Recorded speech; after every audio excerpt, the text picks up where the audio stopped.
The only laptop in the sale barn belonged to a man that nobody in the building had ever seen before. That alone would have been enough to draw attention at the Pipestone Regional Livestock Auction in southwestern Minnesota on a cold Saturday in March. 300 seats, most of them full. Cattlemen from Rock County, Murray County, Lincoln County. Men and women who'd been buying bulls at this sale since before the internet existed and saw no reason to bring it with them now. Catalog in one hand, coffee in a styrofoam cup in the other, a pen behind the ear for marking the lots worth bidding on. The man in the third row had a laptop open on his knees and was scrolling through a spreadsheet while the auctioneer warmed up with a few consignment heifers.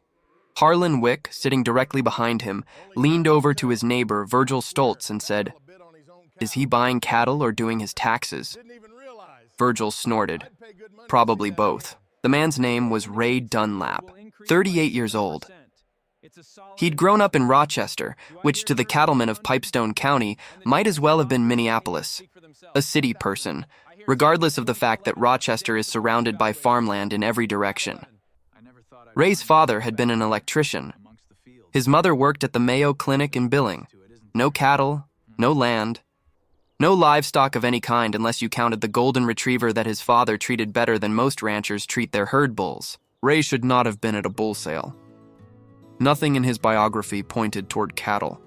He had a degree in statistics from the University of Minnesota, a job as a data analyst for an agricultural insurance company based in Des Moines, and a home office in the spare bedroom of a farmhouse outside of Jasper that he and his wife Beth had bought 4 years ago because the mortgage was cheaper than rent in Rochester, and Beth had gotten a teaching job at the high school in Pipestone. The cattle were Beth's doing. Beth had grown up on a cow-calf operation outside of Tyler, 20 miles north. Her father, Dale Engen, had run 160 Angus cows on 400 acres his entire adult life. Beth spent her childhood vaccinating calves, pulling wire, and learning that the distance between a good year and a bad year in the cattle business was about 3 inches of rainfall and 1 healthy bull. When Beth and Ray bought the farmhouse, it came with 240 acres of pasture that the previous owner had been haying but not grazing. Beth looked at the grass and the fences and the old working corrals behind the barn and said the thing that Ray had been expecting since the day he married a rancher's daughter. "We should run cows." Ray knew nothing about cattle, but he knew Beth. And he knew that when Beth Engen Dunlap said we should do something, the we was a courtesy and the should was a certainty. They started with 40 cows bought from a neighbor who was retiring. Angus crosses, good cattle. Beth's father Dale helped them set up the operation, mineral program, vaccination schedule, calving protocol. Dale came over every Saturday for the first 2 years, walking the pastures with Beth the way he'd walked his own for 40 years, checking cows with the unhurried patience of a man who measures his life in calf crops. Dale and Ray had a complicated relationship, not hostile, just asymmetric. Dale was 67. Had been in the cattle business since Nixon was president, and communicated through nods and silences that carried meanings Ray couldn't always decode. Ray was a data analyst who approached cattle the way he approached insurance claims, with spreadsheets, questions, and a fundamental belief that numbers didn't lie if you asked them the right things. Dale's opinion of spreadsheets in the cattle business was best summarized by something he'd said at Thanksgiving 2 years ago. "A bull's worth isn't on a computer screen, son. It's in the pasture. You can't measure heart with a formula." Ray hadn't argued. He'd just opened another beer and made a mental note that his father-in-law and his laptop would never be comfortable in the same sentence. But now they needed a bull. The leased Angus had gone back to his owner. Breeding season was 3 months away, and Ray was sitting in the Pipestone sale barn with a spreadsheet that contained 47 bulls, 18 data columns per bull, and a hypothesis that was about to make Harlan Wick spill his coffee. Ray had spent 6 weeks building the spreadsheet. The catalog data was the foundation.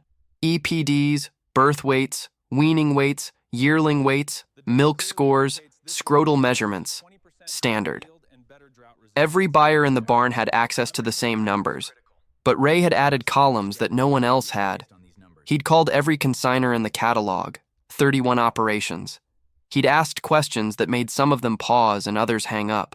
What was the stocking rate on your operation last year? What was your forage quality score based on the county extension soil survey?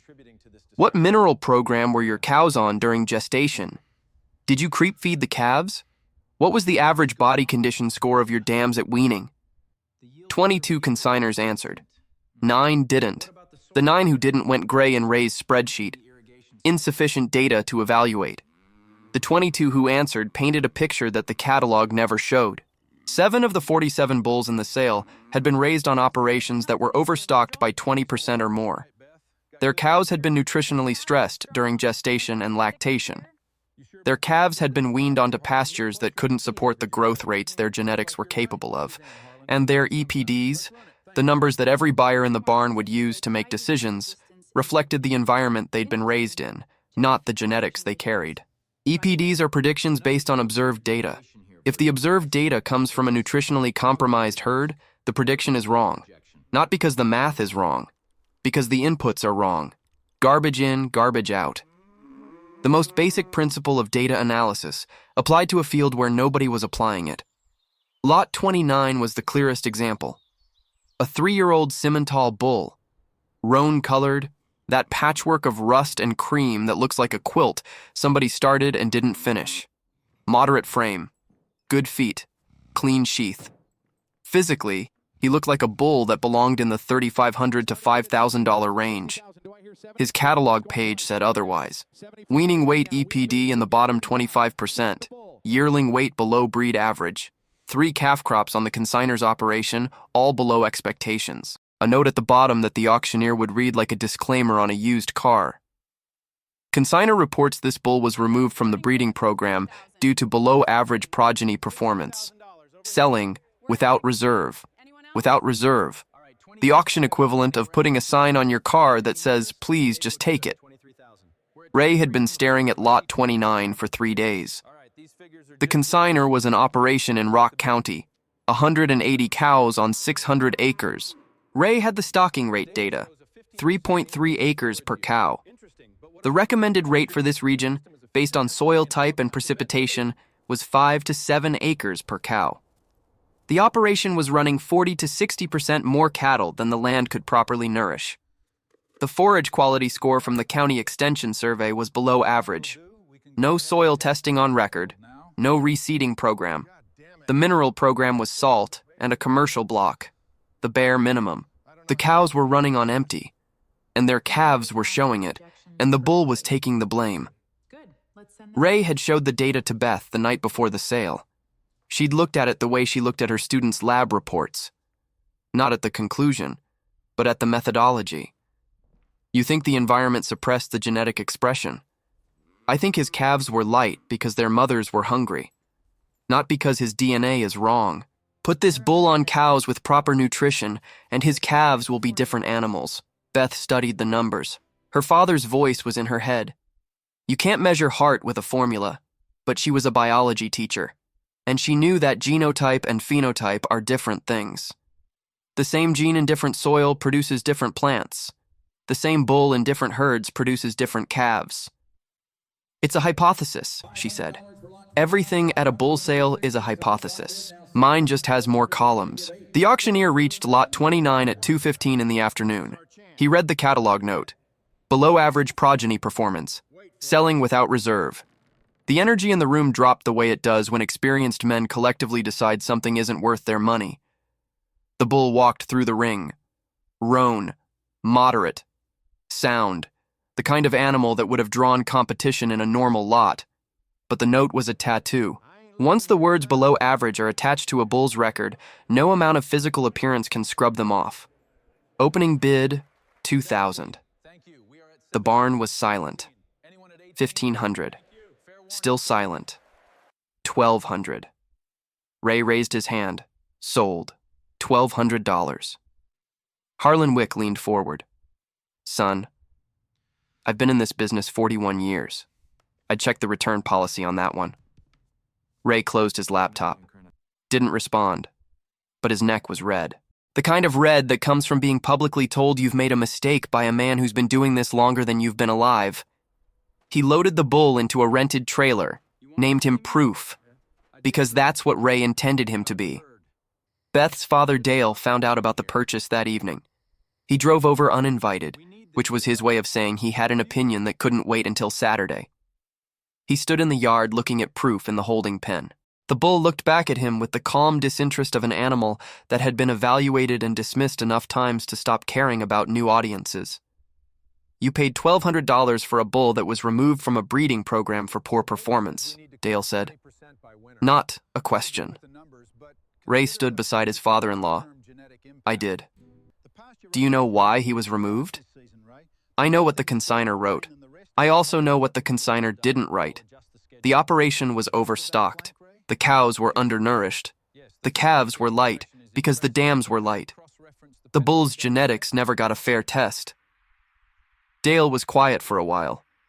The quiet of a man who's been hearing something he doesn't agree with, but isn't sure he can prove wrong. "Son, I've bought bulls for 40 years. I've never once asked a consigner what his stocking rate was." "I know," Ray said. "That's why I did." Dale looked at him, something between annoyance and respect in his eyes. The look of a father-in-law who married his daughter to a man with a laptop and still isn't sure how he feels about it. "I hope you're right," Dale said. "Because if you're not, you just spent breeding season money on a $1,200 lesson." Ray put Proof through a full workup before breeding season. Body condition scoring, blood panel for mineral deficiencies, reproductive soundness exam with Dr. Karen Toft, the large animal vet in Pipestone. Karen's exam showed something the Rock County operation had either missed or ignored. Proof's reproductive numbers had improved with maturity. His scrotal was 38 centimeters, well above the breed threshold. Motility was strong. Morphology was clean. "Whatever was marginal at 3 isn't marginal now," Karen said. "This bull is sound. Whoever sold him might want to rethink their evaluation process." "Or their nutrition program," Ray said quietly. He turned Proof out with 80 cows in June. Beth's cows. Angus crosses on managed pasture that was rotationally grazed, soil tested annually, and supplemented with a chelated mineral program designed around forage analysis. The cows were in body condition score 6, healthy, well-fed, the opposite of the Rock County herd in every measurable way. Ray checked breeding activity daily for the first 2 weeks. Proof worked methodically. No drama, no fence breaking. He moved through the herd with the quiet efficiency of a bull that had always had the ability to perform, and was finally in an environment that let him show it. First season, 74 of 80 settled, 92.5%. Dale heard the number from Beth on the phone.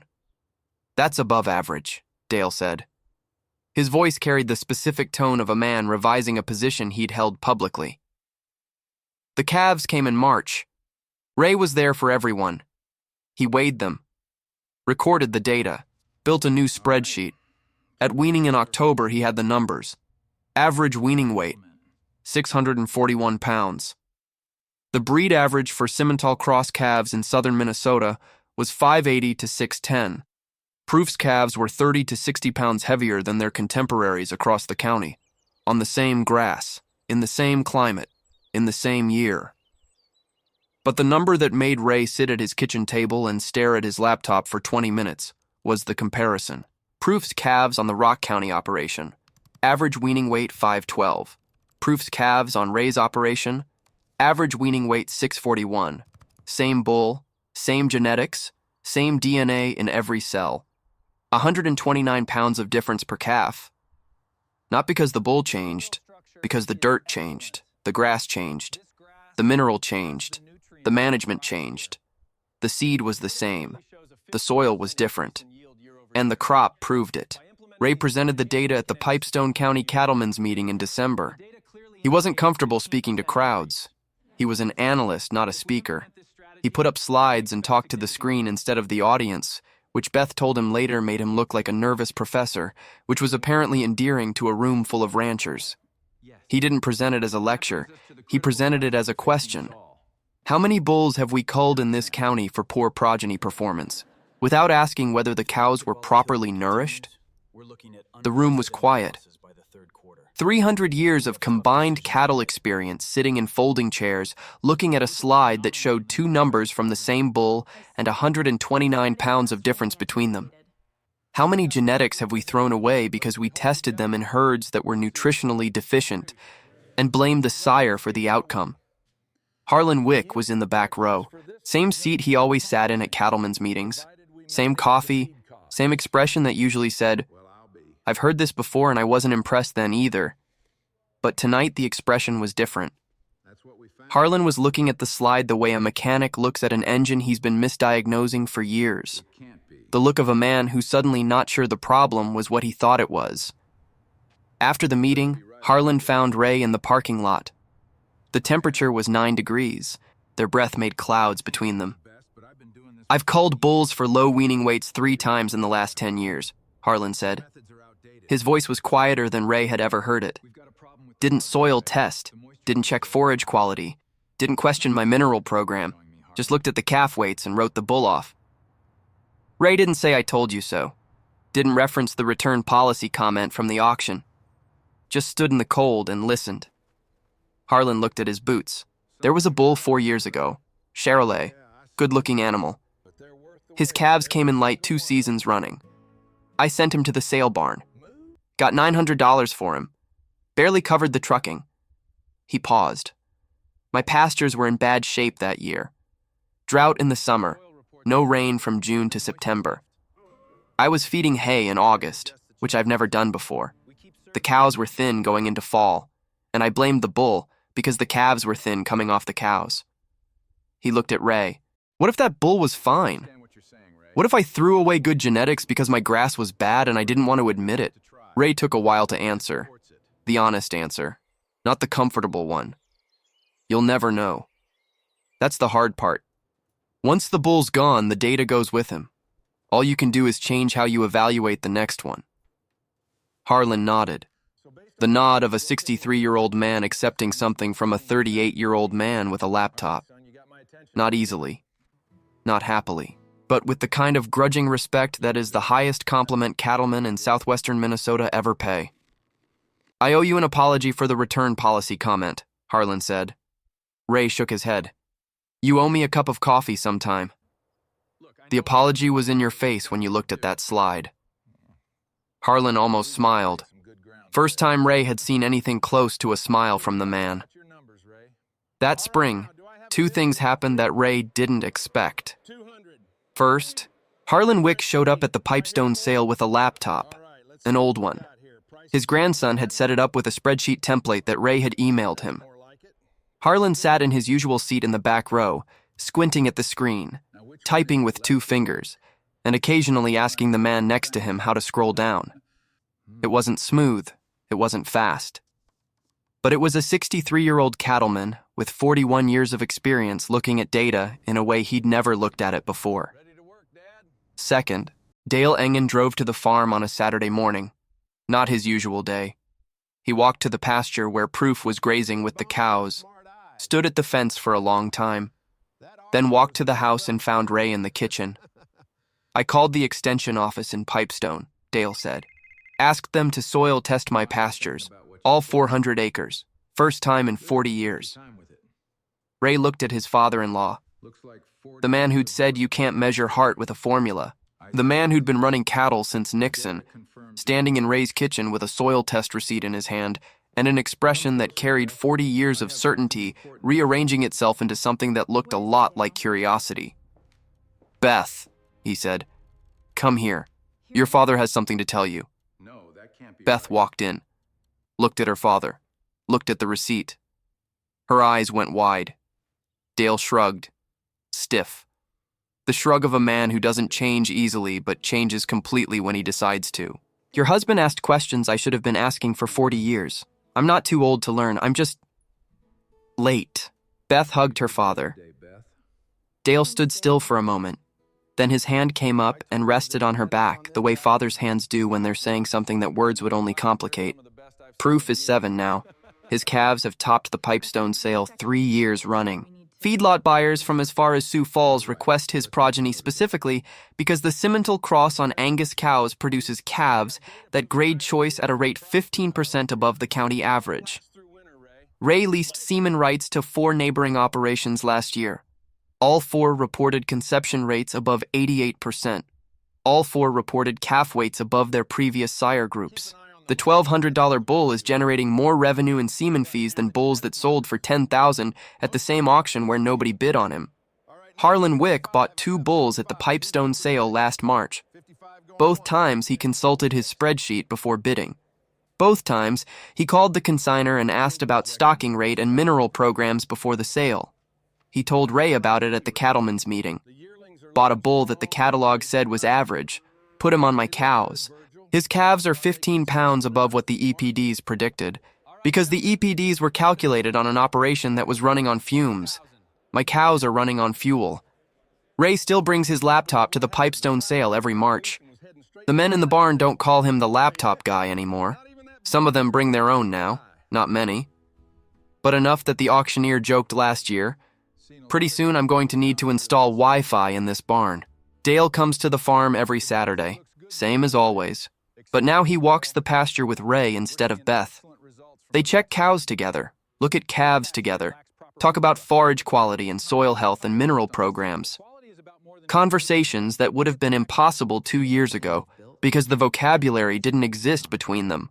Last Thanksgiving, Dale raised his glass at dinner and said something that made Beth cry into her mashed potatoes. I spent 40 years thinking I knew everything about cattle because I'd been doing it 40 years. Turns out, my son-in-law knew something I didn't.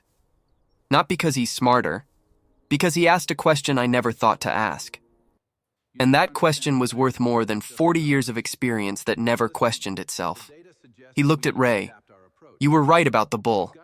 But more than that, you were right about the dirt, and the grass, and the minerals, and every assumption I made because I learned it from my father and never checked whether it was still true. Ray didn't say anything, just raised his glass back.